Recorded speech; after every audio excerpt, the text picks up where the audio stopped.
At its height, the Maya city of Tikal sprawled across a landscape that rivaled the physical footprint of modern megacities. Hundreds of miles away, the metropolis of Teotihuacan housed a population on par with ancient Athens. These builders had no beasts of burden to carry heavy loads, they had no wheeled carts to transport materials, and they completely lacked the metal tools we normally associate with carving stone. Furthermore, they built in environments that are actively hostile to human settlement. Some of these locations were porous limestone deserts where surface water simply vanished into the earth, while others were smothered by thick, suffocating jungles. Yet, working entirely by human muscle and stone against unforgiving landscapes, the Maya and Teotihuacanos engineered some of the most densely populated and intricately designed urban centers on Earth. Then, at the height of their power, they vanished. The towering pyramids were abandoned, the plazas emptied out, and the jungles slowly swallowed the stone.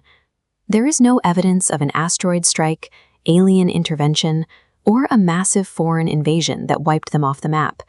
These societies crumbled entirely from within. To understand why these empires fell, we have to look closely at the massive, dangerously unsustainable logistical engines required to keep them running day after day. Any empire needs a reliable water supply to survive. In Mesoamerica, securing that water required extreme acts of civil engineering. This diagram shows how Tikal solved the problem. They graded the city's massive stone plazas at a precise angle, funneling rainwater down the slopes where it filters through a layer of sand, before finally collecting in vast underground cisterns. Teotihuacan took a different approach. Engineers carved a vast network of irrigation grooves directly into the bedrock. This captured enough rainwater to maintain steady soil humidity, allowing them to yield multiple crop harvests every single year. Chichen Itza had a rare geographic advantage. They built their city directly over cenotes, giant naturally occurring underground sinkholes that provided a permanent, enormous supply of fresh water all year round. By hacking their environments to secure water, these cities triggered massive population explosions.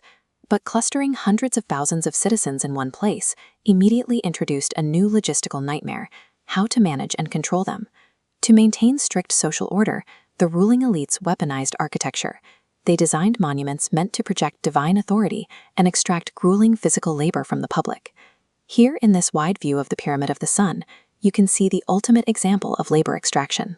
Creating this single monument required moving over 1 million cubic meters of volcanic rock, every single pound carried by human hands. In Teotihuacan, ideological control reached extreme lengths.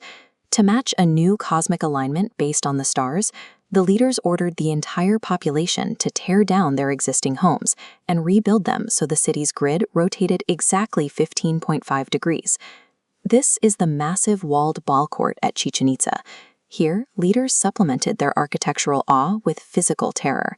High stone walls enclosed a sporting arena where the stakes were lethal. Losing players were regularly subjected to mass human sacrifice. In this image of the Temple of the Warriors, you see the expansive grid of columns that formed the headquarters for brutal warrior guilds. From spaces like this, militant elites planned conquests and organized campaigns to terrorize neighboring communities. These sprawling temples and perfectly aligned grids functioned as highly calibrated machines designed to enforce obedience through a calculated mixture of awe and fear. The problem with running a society on maximum output is that it leaves absolutely no margin for error. The exact engines that built these empires eventually pushed them into the red, leaving them highly fragile to external shocks. Tikal fell victim to extreme environmental hubris. To coat their pyramids in smooth, pristine white stucco, workers had to burn limestone. Keeping those fires burning required cutting down immense swaths of the surrounding forest. This rampant deforestation stripped the land of its moisture-retaining canopy. The local climate heated up, rainfall dropped, and the city triggered a devastating man-made drought. Teotihuacan suffered from extreme economic over-specialization. City leaders intentionally abandoned local agriculture, redirecting their entire labor force to monopolize the region's obsidian trade. This left a population of 200,000 people completely reliant on imported food. This ancient stone relief carving shows intricately dressed Mayan elites surrounded by hieroglyphs. It illustrates a ruling class totally insulated from the crumbling ecological and economic foundations outside their doors, distracted by status and internal politics while their systems failed. When severe multi-century droughts finally hit the region, these overheated systems simply lacked the resilience to adapt. In Tikal, the rain stopped. The heavily engineered reservoirs dried up completely. Realizing their divine kings could no longer deliver water, the citizens packed up and walked away. Extreme drought in Chichen Itza annihilated the agricultural yields required to pay taxes. The state went bankrupt almost instantly, and the fearsome warrior elite dissolved without their subsidies. Teotihuacan met a far more violent end. The combination of extreme wealth inequality and a sudden collapse in imported food sparked a massive class uprising. Teotihuacan's starving population systematically marched on the ceremonial centers, burning the elite religious and administrative districts to the ground before deserting the city entirely. The sophisticated engineering that built these cities couldn't solve a more basic problem. They had outgrown their own ecological limits.